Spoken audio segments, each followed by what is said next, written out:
Thanks for the support as a channel member, JM Thought. It's a new season, a new group of players, new hope around Bourne.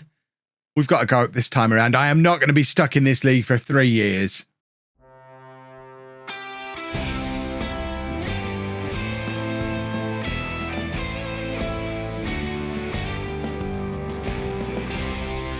Hello and welcome to part 22 of Bourne in the USA. I'm Kevin. Coming up on today's episode, we have our first couple of games of the new season. We're away against Scott Gallagher Metro in the Central Premier League. I think that's what this is called. And we also face San Diego International FC in the US FA Vars, which, I mean, I'm excited about just because Comic-Con.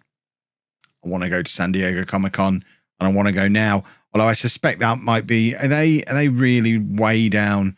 Is the Southwestern League a tier 10 league? We might actually play that one off camera so you don't watch me win 18-0 and just go straight on to NYAC in the second part of the episode. I'll do some research before we get to that game. But first up, it's Scott Gallagher Metro. Do we get to find out where Scott Gallagher? Oh, St. Louis. There you go. That's where St. Louis Scott Gallagher Metro is based. And where did they finish last year? They were in this league last year, finished 16th place. So we should come away with a comfortable victory, you would think. This is the team for the game. We've got new boy Saunders in goal and the other new boy in the starting 11, Maldonado at left back. Everyone else should be familiar to you. We've got Nice, Brook and Garlic as the rest of the back four. Goncalves and Briones in midfield, Williams and Huyan out wide, and then Stone and Hernandez up front. We should, like I say, win this relatively comfortably. We've upgraded in a couple of key areas and we were a team that were good enough to beat teams like this last year. We just kind of ran out of steam towards the end of the season. I still have it in the back of my mind that Jackson Hernandez absolutely bottled the run in the playoffs and we do need to keep an eye on him at the start of this season. He got 58 goals for us last year. Hopefully he's going to be just as effective for us this year, but if it turns out he just had a really good 8 or 9 months and that's him done, then it might be a harder season than I'm anticipating it being at the moment. Williams then, over on the left-hand side, looking for options, just lumps it forward, really. That's pretty poor. He was looking for Hernandez but didn't get anywhere near him. But Nice is there to collect at the back, heads it forward to Briones, then looking for a ball over the top of his own. Again, looking for Hernandez, can't find him, and we're just kind of chasing shadows at the back there at the moment a little bit. Briones, ball over the top. This time it's a much better one. Hernandez is in, but it's been disallowed, presumably for offside. Yeah, it is for offside. I would dispute that. Do we get to see a replay? Because I think Hernandez times his run really well here. Oh, it's marginal, but he is just off. But it's a nice, tidy finish. A promising finish, which suggests that he won't just be a one-season wonder, because he's only 19. You never know with these young players, especially if they're poor at the end of the season. But he has now opened his account for the new year. Jackson Hernandez, with his first of the season, it's SG Met. That's Scott Gallagher Metro, isn't it? The SG Met 0, Bourne 1. These three are loving it. Look, nice social distancing going on in the terrace in there, but they're having a lovely old time watching that goal go in. And hopefully that's the first of many for Hernandez. Maybe he'll break his own goal scoring record this year. I've turned on him completely, just like that. I was worried about him 3 minutes ago. Now I think he's going to score 60 goals this year. There's no in between. He's either going to be a world beater or pathetic. Williams with the in-swinging corner. Brook is there and Jeff Brook grabs his first goal of the season to make it 2-0. And as we anticipated, it looks like this is going to be a relatively foregone conclusion today, because I mean it is a team we should be beating comfortably. There were a couple of times last year where we did slip up against some of the teams in the bottom half of the league, and I was going to say it cost us. It didn't really cost us because Charlotte were relentless and we finished comfortably second, so it didn't really impact us at all in the end that we had the odd slip up. But what we are looking to keep an eye on straight away is what Rhode Island are up to. They're anticipated to be our big rivals this year for the title. Are they winning on the first day of the season as well? Because if we can get ahead, it's something we never got to do last year. At no point last season did we get ahead in this league because Columbus were just with us the whole time. Rhode Island are drawing 0-0 at the moment. FC Claiborne. If they're going to draw at home on their first day of the season, we may as well just crown ourselves champions now. This is job done, boys and girls. Williams looking to feed it into Briones. It's back with Williams again. and Williams now back to Briones, who's got Maldonado on the overlap, who plays it back into Williams. Williams is going to look for Briones again, I think. In fact, he doesn't. He has the shot from range, and it ends up whistling over the top of the crossbar. We are just keeping an eye on what's going on at Rhode Island, just to get an idea of where we stand with them. Jeff Brooks just grabbed his second of the game. Is this going to be the Jeff Brooks season? We already identified him at the end of the transfer special yesterday, as now he is considered the key player at the club. He came through our youth system. He's probably our longest serving player at this point. Probably at some point this year, he will become our all-time record appearance holder. And he's still only 18, and he's just getting better and better all the time. And he's showing it today with 2 goals. Has he had a growth spurt? Is that why he's suddenly such a threat from the set pieces? Because I don't remember him scoring a ton of goals for us last year. He's 6'1", so it's not like he's massive, but he only got 6 goals for us last year and spent half the season out on loan at Boston. I think it was actually the first half of the season he was at Boston, so I think we played him sporadically that season. He then went on loan at Boston, came back to us for the second half of the season and was fantastic. 6 goals from 17. You know what? He was always a goal threat. I just didn't notice because we were too busy with what Hernandez was getting up to. So I'll allow it. Briones on the right-hand side, looking for that in-swinger. Huyan is in there. So's Brook. It's a Jeff Brook hat-trick. On the first day of the new season, our 18-year-old centre-back has got a hat-trick. This is beautiful stuff. SG Met 1, Bourne 5. And we have a new hero, boys and girls. How long until we make him captain? Because you know how much I love a homegrown goal-scoring centre-back. If you've been watching the home series as well, and you should be, is anyone else getting Harrison Davies feelings for this guy already? I certainly am. Right, we're going to take off Goncalves, bring on Townrow for him. And what else have we got on the bench? We've got a couple of left-back options on there. Maldonado's on making his debut, but Logan can come on for him, and we may as well make our third change. While we're here, let's have a look at young Ian Spink. He can come on for Stone. I think Spink, is more of an attacking option, so we're actually going to put Hernandez into his more natural target man role, play Spink a little bit further forward, and see if Hernandez can be just as effective playing a little bit deeper. I know it's a little bit counterintuitive to mess with the guy who got 58 goals last year, but he got 58 goals theoretically playing out of position, and now we've got a natural poacher. We may as well play our natural poacher as a poacher and see what Hernandez can do playing in what supposedly is his natural role. We don't need to see disallowed goal replays. We're into the final 10 minutes. We are still top of the league. What's going on with Rhode Island? They're still drawing 0-0 at home. It's a foregone conclusion, boys and girls, and Jeff Brook has his 4th goal of the afternoon. Well, he is not the goal-scoring hero that I anticipated emerging in this episode. But he has. I am now questioning where were these goals during the playoffs when we really were desperate for a goal because Hernandez didn't turn up. But we've just got a 10 out of 10 out of a centre-back and 4 goals in a match from a central defender. I don't think I've ever seen such a thing before. Well, right, we're going to play San Diego off camera. As I mentioned before, we'll be back for New York in the second match of the episode. Brook could have double figures of goals by then.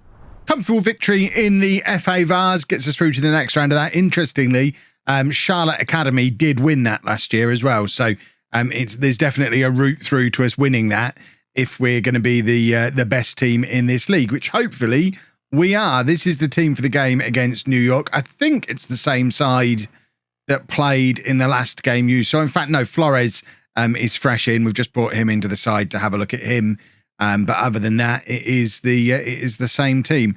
So Flores is one of the other new players who's getting an opportunity, and a few more of them will get opportunities as we go through the first 6, 7, 8 games of the season. I just don't want to bring in 5 or 6 new players all in one go. We'll drift them in bit by bit, decide if we like them or not. If we like them, we keep them around. If we don't, we don't bother with them again for a little while. It's going to take a special someone to displace Briones, though. You know how much I love Briones in the midfield there. Brook is in again. This is ridiculous. He didn't score in the cup game. He's just showing off for you lot now. Hernandez with the in-swinger. Brook is at that near post again. It's a 5th goal of the season for him. A 5th goal of the episode. I don't understand. I've never seen anything like it. What has he got that's making him so perfect for these headers? Let's have a little look at him. Jeff Brook. He's 6'1". He's got 15 jumping reach, only 8 for heading, only 9 for strength. There's nothing that says to me this guy is going to score an absolute ton of goals from the near post if you aim for him. But he is. I imagine he's not going to score at this rate all year long, surely. But I'm enjoying it while it's happening. Williams now on the left-hand side. Plays it to Maldonado. Cross comes in, looking for Hernandez, who couldn't get there ahead of the defender. But it's back with Williams again, who feeds it back across, this time to Stone, who also couldn't get a shot away. And it ends up back with our defenders for us to rebuild and get the ball forward again. We need to keep an eye on Rhode Island again. I think, looking at the fixture list, the Rhode Island game is in 6 or 7 games time in the league. So I think we're going to make that one tomorrow's episode. We're going to play Rhode Island. It might be that by then they're down in mid-table and they're a non-issue and someone else has emerged. But because they're the pre-season favourites, and I'm still bitter over what happened to us last year with the pre-season favourites, I am watching them like a hawk. That is a good finish. And I would have liked to see Saunders do a little bit better than that. It's the first time he's been properly tested, really. I know he's conceded a couple of goals here and there, but they were kind of goals you would expect him to concede. Whereas this one, I don't know, I feel like he perhaps could have done a little bit better here. It's a one-on-one, and rather than making himself big and forcing the defender into making a decision, he's kind of dived to one side and given him an open goal. It was some very strange goalkeeping. Right, it's 1-1 in our game, so I was looking for Rhode Island, but we should probably focus back in on us for the minute because we need to be winning all of ours. Hernandez, I mean, he's picked the one spot in the goal where the goalkeeper was standing there. If he puts that anywhere else, he scores. Stone now hits the underside of the bar. We are peppering the goal, but we're just not getting much in the way of luck so far today. Williams looking for the in-swinger from this side. Brook is lurking again, but this time he can't keep his header down. It goes just over. It remains 1-1. I keep trying. Every time I try and look at what's going on in the other games, we're immediately thrown back into a highlight. It's end-to-end stuff here. And New York, with the effort that goes just wide from the free kick. Free kicks terrify me in Football Manager because you so rarely see them on an animation be missed. We did see one missed there, though, which is nice. Nice to see. I can't find Rhode Island. 1-1 at half-time. We do need to be doing better than that. It's not okay for us to draw any of our home games. It's because we're looking at the FA Vars. That's why we can't find them. And now we're looking at England. Oh, I've lost my mind. Right, we'll try again in a minute, and then we'll try and find Rhode Island. It annoys me when it resets to the wrong competition on the latest scores. Obviously, we want the latest scores from the competition we're playing in. It's weird that there's FA Vars games being played today because we played ours midweek. That's unusual. Right, ball forward. Sullivan deals with it comfortably, and it's Williams again on the left-hand side and trying to beat his man, but he's actually let the player get caught up with him again. Played it back to Maldonado. That's a lovely cross. Hernandez is in. It's a 4th goal of the season for Jackson Hernandez. It's a beautiful cross from Maldonado. It leaves Hernandez with very little to do, but he does it very well. It's his bread and butter, these headers from these crosses, and it's an excellent piece of wide play, wing play from Maldonado, and lovely header from Hernandez. 2-1 now to us, and that just let me look at the other games. My word, it's never going to let me see the other games. And New York now trying to get something going through the middle, and they've now played it out wide where they've got a man called Grucock, and a colon. They've got a bit of everything here in New York. Disallowed, offside. It was miles offside as well. I was never even worried about that one. Sloppy. Right, we don't need to see the replay. We know how far offside he was. Right, let's try again. So we're in the... Just let me see the other games. I've never known a match with so many highlights to be so low scoring. If we were 8-0 up, I'd understand it. There's only been 3 goals. What's with all the highlights? Hernandez grabs our 3rd, and that should put the game beyond doubt. A 5th for the season for him. And any worries we might have had about today not going our way should now be dealt with. Flores is involved in that. Briones does very well, and it's the cross from Garlic, the nod down from Williams into the base of the post, and Hernandez is there to pick up the scraps because that's what he does. Right, we're going to do it this time. No! I could see the Central Premier League. We were so close. Right, Flores now. Back to Garlic. It's gone behind Garlic, but Garlic has picked the ball up again, and it's now with Flores once again. back to Garlic. Garlic going to play it in nicely to Huyan, who's been quiet in this episode so far. But Williams nods it down to Hernandez, and there's a hat-trick for that man, Jackson Hernandez. He doesn't need that many opportunities. It's a perfect hat-trick, apparently, according to the commentary at the bottom. Right foot, left foot, and a header. You don't get a lot of perfect hat-trick in Football Manager, but he's that kind of player, isn't he? Lovely finish from Hernandez. 4-1 now to us. And surely, this time, I clicked it. I'm sure I could pause. I realise I could pause, but this is more... They've got invisible kits. They have invisible kits. Some of their players have invisible kits. I haven't seen this glitch for ages. Certainly not seen it since the winter update. I thought it had been dealt with. It hasn't, and we are now facing players in invisible kits. Beautiful. Right, let's make some substitutions. We've got a lot of very tired players. 3 games in a week for a part-time team doesn't seem to have gone down very well here. Right, who have we got who can come off? Briones can come off for Goncalves. We'll swap those 2 over. We're going to bring Spink on for Stone and swap those 2 over. And we're going to bring on... We're going to take off Sullivan, stick Maldonado in there and bring Logan on to play there. Confirm all of that. And we were going to try and have a look at what was going on in the other game. I could just look at the league table. That would give me a little bit of a clue. If there's no one else anywhere near us in the league table, it means the other results are already going nicely for us. These invisible kits are insane. And it's only some of their players that it's affecting as well. They've got some players with kits on and some invisible men that you can only see the hair of. We've got hair, knees and hands. It's like a nursery rhyme. Hair, knees, hands, invisible kits, invisible kits. Oh, I need a coffee. Right, 4-1 still. The ball goes over from the cross there. And surely now, Central Premier League, he's done it! And the crowd goes wild. They're not playing today. I think they've already played. We are top of the league level on points with FC Baltimore. And I think Baltimore were one of the other teams that were, I think they were the ones predicted to finish second. We'll have a look at the media prediction in a second. Maybe it's Baltimore that we need to be keeping a closer eye on than Rhode Island. But after all that, Rhode Island presumably don't play until tomorrow or later on today. Let's just jump back into...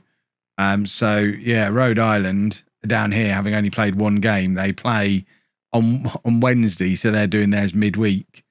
Yeah, they're away against the Chattanooga Academy. So we're predicted third. So Rhode Island, then New Amsterdam, Chattanooga, Richmond, Baltimore. So there's a few of us who are any good. The important thing is we've won 2 from 2. We've got the 2 top scorers in the division. Lovely, lovely, lovely.